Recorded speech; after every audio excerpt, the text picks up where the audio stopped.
Lightning like Steve McQueen. I'm in the fast lane when the light turns green. And I built tough, I ain't nothing but grit. Cause I made rugged blood, sweat, and spit. Yeah, like a horse I fly. Better push yourself in for a bumpy ride. I like to play hard, but I work harder. And I weather the storm cause I'm built stronger. Hey guys, before we jump into the episode, I wanted to let you know it is brought to you by Denim. As a business owner myself, I personally know the importance of financial stability and preserving cash flow to help navigate through any freight market. With Denim's comprehensive service offering, you now have an all-in-one financial partner whose platform includes factoring, payments, freight audit, document collection management, and analytics, which help keep your business financially healthy and increase your team's time to focus on revenue-producing activities. You can also take advantage of Denim's free credit check, which they perform on all of your customers. And Denim will proactively reach out to you if they spot any signs of credit deterioration. Finally, Denim always pays your carriers first. As a broker, this is imperative to preserving your credit score in the market, which ultimately helps you become a broker of choice to your carrier partners. Are you ready to learn more? Visit denim.com to schedule a demo today. Just do me a favor and let them know that the Freight Coach sent you. This episode is brought to you by SPI Logistics, the premier freight agent logistics firm in North America. For over 40 years, SPI has been diligently building the most successful freight agent network to provide first-class relationships for our shippers, receivers, and carrier partners. We are more than another transportation network. We are a dedicated team of professionals united by one singular purpose, and that is to expedite our agents' success. All of our agents are set up for success on day one, as they are provided with a full suite of support staff that is ready to assist them with everything from after-hours emergencies to financial and administrative needs on a no-fee basis. This way, you can focus on continuing to grow your business. There is no financial risk to start, and you have the ability to earn up to 75% in commissions. If you are looking to take control of your financial future and build your business with the backing of one of the most successful logistics firms in North America, visit www.spi3pl.com to learn more. Do me a favor and let them know that the Freight Coach sent you. What is up, ladies and gentlemen? We are back. We are live. It is the Freight Coach Podcast, the top podcast in transportation, coming to you guys every single weekday, 8:30 a.m. Pacific, 10:30 Central, to break down some industry headlines, but most importantly, provide some actual insight into what you can do with all of this information. If this is your first time tuning in, welcome. This is the real side of freight, ladies and gentlemen. And I say that before every single show. And what I mean by that is I only speak with transportation professionals because that's what I am. I'm a transportation professional. And I want to talk to the individuals who have done what you're looking to do or who are currently doing what you're trying to achieve. So you can take all of this information, apply it, utilize it, and see a meaningful difference in your business and your life. Tracy St. Clair, good morning to you. It's a solo show today, you guys. I got a guest coming on tomorrow and Friday. I'm going to be sprinkling in some of these solo shows out there. I do have a lot of guests in the hopper that are bound to come on here, but some days, it doesn't work out, and you're just going to have to deal with yours truly only because, again, you guys, all of my guests actually have jobs. So we're out here making that world turn one truckload at a time. Quick news, newsletter dropped this morning. It highlighted my episode last Friday with my man, John Brewer, who's the shipping manager for a very large company, and he provided a ton of insight. And we have a newsletter that we drop once a week on that, you guys. If you guys want to register for that, just go to thefreightcoach.com and it will prompt you to automatically sign up for it. I'm not going to sell out all my email contacts and sign you all up for it and spam you, because I personally don't like that when people do that to me. So I'm not going to do that to anybody, but that email list is growing. It's kind of exciting to see it. Because the reality is you always start with one, and seeing how many new subscribers we're getting every single week on that is pretty sick. So just go to thefreightcoach.com to check that out. Let's go into diesel fuel. It's dropped again. I'm still not like cheering or anything because I still think it's incredibly way too high. The national average is at $3.70 a gallon nationwide. I get all of that on EIA, the EIA.gov.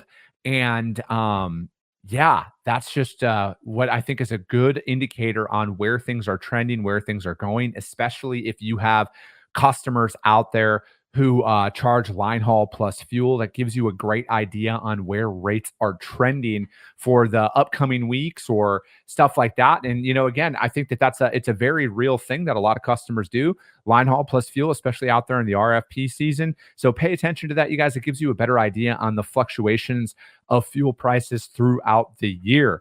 Yeah. Also, you guys want to know a really good way to predict some rates out there? Green screens. Greenscreens.ai. I literally use them every single day inside of my brokerage. And it's crazy out there. I mean, just last week we had one. We won a load based on that price, and it was $7 difference between what Greenscreens told me we were going to pay and what we actually paid on it. So I like that margin of error there of $7. So definitely check that out, you guys. Go to greenscreens.ai. Sonny Sharma, my man. Good morning. Good morning, Freight Freaks, he said. Excuse me. Lamar Watts, work ethic king. I appreciate that, man. You might have been self-proclaiming that for yourself, but I'm going to take credit for that one, brother. He's watching over on YouTube, ladies and gentlemen. I go live on YouTube as well, you guys, and you can find me at the Freight Coach anywhere and check that out and get registered. But I did have a long time, or excuse me, not a long time. He had said that he had just found my show here recently, and he dropped in a question, and I'm going to be sprinkling this in, you guys, doing the Q&A style shows out there throughout the week. Because I normally did them on Friday, but if I have a guest coming on to talk about a specific topic, I'll still answer your guys' questions throughout the week. So you just have to DM them over to me, and I will gladly answer them for you. Or if it's one that my guest would be more qualified to answer, I will make sure to save it for them. But this one came from Chambles Moore. He wanted to know what my thoughts are on a trucker transitioning into a brokerage. If I could elaborate on that, he would have greatly appreciated it. For context, he's been driving for 9 years. He has 1 million miles under his belt, and he is looking to change the trajectory of his career. He says, thanks. And I love the energy you have on the show, by the way. This is a very common question. And I look at it like this. I am very much willing to take risks because, I'm self-employed. I've been self-employed for the last 4 years, which, are arguably some of the most challenging 4 economic years that are out there. So I don't necessarily process risk very well. I'm just like a fuck it, I'll figure it out kind of guy. But I look at it like this, man. They can never, ever take away your driving experience, right? So I think if you ultimately pan back far enough here, Chambles, look at it like this. You've been driving for 9 years. You got 1 million miles under your belt. You'll always have a job driving trucks no matter what. So if you want to take that risk, if you want to take that bet on yourself and try something new, I would definitely go for it because I feel like no matter what, you'll always have a job, man. Quality drivers, especially ones that have 1 million miles under themselves, you'll always have a job driving trucks if it doesn't work out in the long run. But I look at it like this, man. If I were you, go out there and learn the industry from an organization. All right. Don't go out there and take that risk on your own right away. And I'm going to tell you why here in a second, because I don't think jumping into that side of the industry without having any sales experience or operations experience is the best thing to do right away. I would go and work for somebody. I would learn the industry. There are a lot of great companies that are out there. Hell, man, there might even be a company out there that has a brokerage and also has assets, and you could have an agreement with them like, hey, I want to try this out for a couple of months. If I don't like it, can I start driving? I'm sure that that's something that could be out there, but I would go and I would just learn the industry from that perspective, man, because building a book of business, if you're going to get into, because like if you're going to be a broker, man, you got to sell. You have to be willing to make cold calls. You have to be willing to go out there and meet people in person and do it that way from a business development standpoint. But I look at it as I would do it, man. I would. What's the worst thing that could happen? Honestly, the worst thing that could happen is you try and then you realize that it's not for you, and then you just go back to doing what you seemingly love. I mean, if you've been driving for 9 years, man, I would say that it's probably a passion for you. You probably love it. Again, this is all an assumption. I've never talked to you. but this is just my assumption here. But if I were you, man, I would go work for somebody for a while. I would learn the industry, get that experience, because it is a different side of the equation that's out there. But I think you can do it, man. And I think ultimately, when it boils down to it, if it doesn't work out, it doesn't work out. But I think that you'll never know unless you try, right? So I would check that out. And it was funny. I was talking to a buddy of mine last night, and he's a multi-time founder, very successful one. One of his companies is like does 30 million a year, and then his new startup is they'll probably get about 4 million this year, and it's not in the transportation industry. But I was talking with him, and he was asking how things were going inside of my business, and what we're going through, and I told him, I said, it boils down to it like this. My mindset's this: no matter what, you could take away everything from me, from my business, from everything. You could take all of that away. But what you can't take away is my greatest asset. And my greatest asset is my work ethic. All right. My work ethic, to me, is unrivaled out there. I will literally, it doesn't matter. If I lost everything, I'll go get 2 full-time jobs. I will do everything to make sure that I keep my house and keep my family fed. I will do that no matter what. So that's the way that I kind of process a lot of these things out there is they can't take away, they could take away my business, but they can't take away my work ethic. And that is the greatest gift I was ever given in my life. I was actually on Road Dog Radio yesterday with Dan Ronan, a good friend of mine. And we were talking about that, and because he knows that my dad was a driver, and I said, I'm like, when I ultimately, when it boils down to it, I didn't get an inheritance from my dad, but I got a blank check from my father. And I actually, for context, my dad passed away a few years ago. It's not from a sympathy standpoint here, but when I was giving his eulogy, I mentioned this. I said, my father never gave me an inheritance, but he gave me a blank check in life, which is invaluable, which I will use to do a lot of good in the world, and which I think is better than an inheritance. And he gave me a work ethic. He instilled in me from a very young age what a work ethic is, why a work ethic is required, and why you need to work for things from a very early age. And I will take that over anything. I will take that over, and yeah, if I somehow got, a couple $1 million, cool. I'll know how to better allocate it now. But I think a work ethic, in my opinion, is the blank check aspect of things. And Chambles, I'm bringing that up because, man, if you got that work ethic, which it looks like you do, bro, you'll figure it out, man. So just go out there and go for it. Let me see here. Steve Setka, Orange Shirt Gang, let's go. Clark Wellman. God damn it, Clark. Why'd you have to do that, bro? I was actually just about to text another friend of mine, Ken Adamo, who's a DA. He's a Buckeyes fan as well. I was going to talk shit to him today, and now I'm definitely doing it, man. Fuck Ohio State. That's my statement on that. Lamar, I appreciate that, man. And dude, it's just one day at a time. Lamar, that's it, dude. It's one day at a time. And when shit gets real insane, 1 hour at a time is how we do it. All right, so we're gonna do a little bit on hold on, I got show notes now, you guys, and we're gonna do a little bit on building a relationship with a customer. I saw, I don't want to take credit to this, but I got the idea because Eric Williams, known him for a long time, he had put a post out there yesterday about building a customer relationship.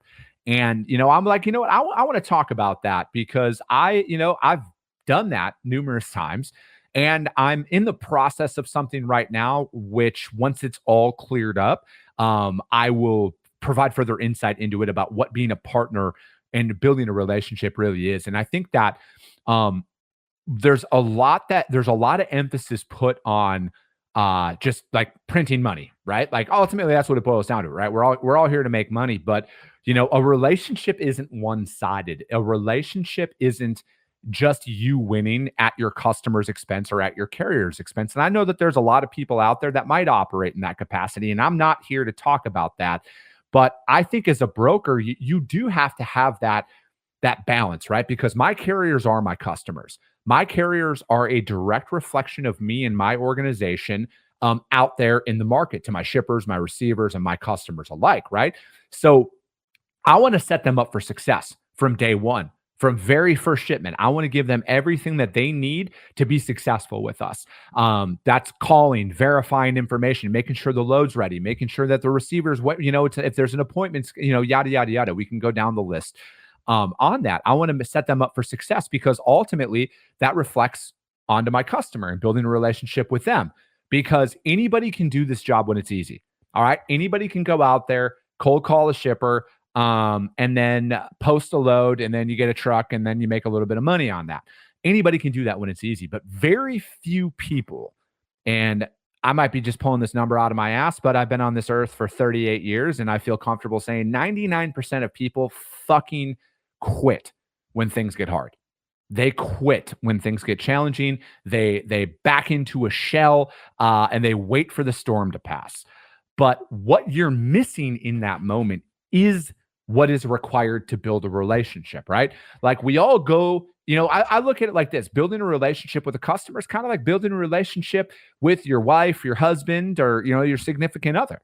The first couple of months, we all know what they're like. They're fucking phenomenal. And then reality sits in, maybe this person isn't as cool as I thought they were, but if you love them, and you're committed to them, you kind of find a way to work things out, and then you find a way to work together. I'm not a relationship expert, and I'm not here to give relationship advice, but for context, I've been with my wife for 10 years now, and she's Latina, so if that says anything about my ability to juggle shit. But anyways, on top of that, it's one of those things where you learn to work together, but the greatest strides in relationship building happen when things go wrong. It is, are you holding yourself accountable in those moments? Are you doing everything in your power? And most importantly, are you not blaming somebody else? Because ultimately, my customer, their relationship is with me. All right. It's me. They don't need to hear an excuse about what happened. They need to hear I, as the person that they hired, are dealing with it. And most importantly, we're going to come to them with a solution. Same thing with our drivers, right? The thing that drives them up the fucking wall is when a broker says, I got to go get that approved for my customer. The carrier is in contract with us, right? As the broker, they're not in contract with your customer. That's not their problem. So it's like, I think that's why there's so much resistance that gets built up out there, because there's no accountability. It's just easier to try and sweep those things under the rug. Mistakes happen, you guys. I think we all know that mistakes are going to happen, and you just have to own them up. Own your fuck ups. The world gets a lot more simple when you just hold yourself accountable, when you mess up and just own it. Yeah, that was me. I dropped the ball on this one. Here's why, and here's why it won't happen again. Again, I've made a ton of mistakes, and I say this often. The real value in working with somebody like me is I know more of what not to do than what to do sometimes, and I think that there's more of an upside in knowing what not to do in those situations. But I think, as you're going in, everything's great right away, but then when the real world starts to creep in, i.e., maybe your customer's not paying their bills, or maybe there's accessorials that aren't getting paid and stuff like that. And then you gotta make those decisions. You got to walk away from those moments, or you got to have tough conversations. And that's the side of business that nobody ever talks about, right? If you scroll through social media, especially LinkedIn, you're only going to see how everybody did this great and that great and that great, because it's a highlight reel, right? Nobody wants to talk about all the times that they fucked up, lost customers because they lied, and then got caught in those lies and everything else. Nobody talks about that. I try and do my best with that, but I mean, I'm a human being. I fucked up a lot in my career. I fucked up a lot. And that's why I feel so confident when I go into a lot of situations now, because I know my capabilities. I know my limits. I know what we can do. But most importantly, I know what we can't do. And I don't want to risk somebody's business by taking on something that I know that I can't accommodate. There's a difference between taking a calculated risk and just like recklessly trying to do something, just to, and you're putting somebody out there, somebody's business at risk there, and I don't know if a lot of brokers, and again, I can't speak for truckers because I'm not a trucker, but I'm a broker. I've been a broker for 15 years. I look at it like this. I'm in that situation where as a business owner, I have a very unique perspective on things when I'm prospecting customers because, I've been fucked over by vendors that I've worked with, right? I've been fucked over for the tune of thousands of dollars. And that might not seem like a lot of money, but I'm a startup. I'm a bootstrap fucking founder. Thousands of dollars is the difference between me being able to pay my rent at my office and not, or pay my team or not, right? So it's like, I know the risk in working with people. I understand that there's going to be resistance and there's a vetting process and everything that comes along with it. And, so it's like, I try and let that kind of come out in my prospecting and when I'm talking to people. And, most importantly, I don't want to waste anybody's time. And, that post I put out the other day about the positive feedback I got from my cold calls, guess what? The cold calls I made yesterday, not positive feedback at all. I got told we don't work with brokers. Don't ever call us again. Remove us from your list. I got told all of that, but I didn't change my approach, right? My approach that I put on Monday was the exact same on Tuesday. It worked out for a couple of the prospects on Monday. It did not work out with anybody that I talked to yesterday. But again, I'm not going to change who I am because I know how I operate is a great way to operate. And I'm going to stick with doing that. And I think that, as I'm going on out there and the selectiveness of people and working with who they are. And then most importantly, I think the greatest quality anybody can apply to their business, whether it's you're an owner, whether you're a broker or whether you're a trucking company, hold yourself accountable and hold yourself to higher standards, because what you will realize is the overwhelming majority, again, 99% of people out there do not hold themselves to high standards, do not hold themselves accountable. They think business is recycled and you can just go out there and find more. If you hold yourself to those standards, you will stand out in mass. And then that's where the success comes in. And I think that is the greatest quality to building a relationship out there, is holding yourself accountable and doing what is required of you. We all know what is required of us. So that's kind of my thing on that, on building a relationship. And, and we're going to continue to talk about that, right? Like I'm very fortunate to have a lot of very successful people who are willing to come on this show and break things down for us, you guys. So let me see here. Steve Setka says, I agree 100%. When money is asked from carrier to broker, it's a broker's responsibility, not shipper. That is why it's important to operate with fair and healthy margins. Lamar says, true. I'm still waiting to check for a check to post for my client for a past due invoice at 5K, as it's 86 days past due, and I've been losing sleep over this. Dude, I get it, man. I've been burnt out of that amount of money and other amounts of money. And I know exactly what you mean, but I'll say this, Lamar, nobody fights for your business like you're going to fight for your business. And you got to do what it takes, man. And then, I would also look into, again, if you, I don't know what your book of business looks like or what your business looks like, Lamar, but, factoring is a great option in those moments to help out with a lot of that stuff, man. And if you're interested in talking to anybody, let me know. Just send me a message on LinkedIn or YouTube or whatever, and I can get you in contact with some people. And all right, let's go in. I'm going to do a little bit of a market update here. And so just for some, hold on. Steve says, question, are you open to speaking about how your faith supports your belief in business and operation? Absolutely, man. I would love to talk about that. I've never hidden behind the fact that I'm a man of God. I believe in God. God is real. But I'm not the type of person who is the holier than thou crowd and tries to overly shove it down people's throats or anything like that. I truly, ultimately when it boils down to it for me, man, it's not my job to convince you that God is real. It's my job to let you know that when you're ready for him, God will be there for you. But how that supports my belief in business and operation, again, man, I wasn't always like this, but I truly feel like it's just so much easier to operate within truth than it is to mask behind lies. And it's just a web of lies. And, it just reaches a point where you've lied so much, you don't even know what's true anymore. And I just think from an ethical standpoint, man, it's just so much easier to operate in that. And, ultimately the golden rule, treat others as you want to be treated.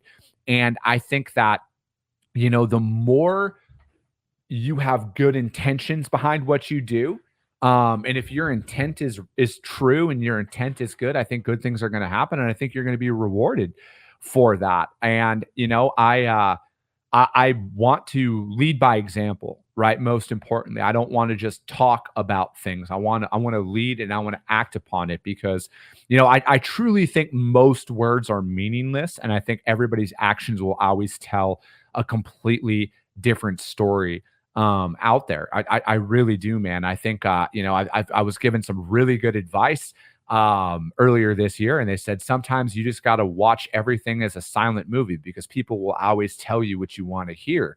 But again, actions will always speak louder than words, and I think that I always try and put my best foot forward in being the best person I possibly can. I'm not perfect. I sin every day just like everybody does, and I'm just trying to be the best version of myself and build the best company that I possibly can that can positively impact this world and this country to the best of my abilities. I love the United States of America, what it's supposed to stand for, not what I feel like is kind of going on right now, but that's a topic for a different show. And again, I want to be part of the change. I want to be a reason why things got better, especially in trucking. Again, trucking is it's the only industry I've ever worked in. It's the only industry I'm ever going to work in. My family's been in this industry since my great grandparents immigrated here from Germany back in the 1930s. I mean, we're almost at fucking 100 years in the industry, and I want my family's legacy to be tied to positive change in this industry, and that's what I'm going to focus on. I'm just going to put my best foot forward on that every single day, man. And I again, I think that's what we can all do, right? We just got to try our best. We got to treat others as we want to be treated, and I think good things are going to happen long term, and that's what I'm committed to out there, man. So, but I was going to talk a little bit about the market, but I'm going to just bring up some stats here for you guys that I found that van loads, load postings out there across everything were down. Line haul rates are down out there. It's $1.63 net fuel. Load to truck ratio is at 3.9, which is also down. Reefer loads are up though 10% week over week, which is a good thing. Line haul rates are unchanged at $1.97 net fuel. The flatbed market, they're down a lot, 5.6%. Line haul rates are down as well to $1.99 net fuel out there. And there's again, I think that there is, California is kind of starting to rear itself out there, you guys. So pay attention to the California market when it comes down to drive-in and reefer. The drive-in and reefer market, a lot of my friends that I talk to who operate in and out of Southern California have said that they are already starting to see exponential price increases on a lane-by-lane basis. It's not everywhere, but there are your typical dead zones that freight goes into out of Southern California that is starting to see a steady rate increase because there's just nothing coming out of those markets, you guys. So start paying attention to that stuff, right? And again, a lot of us, when we're getting our starts with our customers, when we're getting our starts with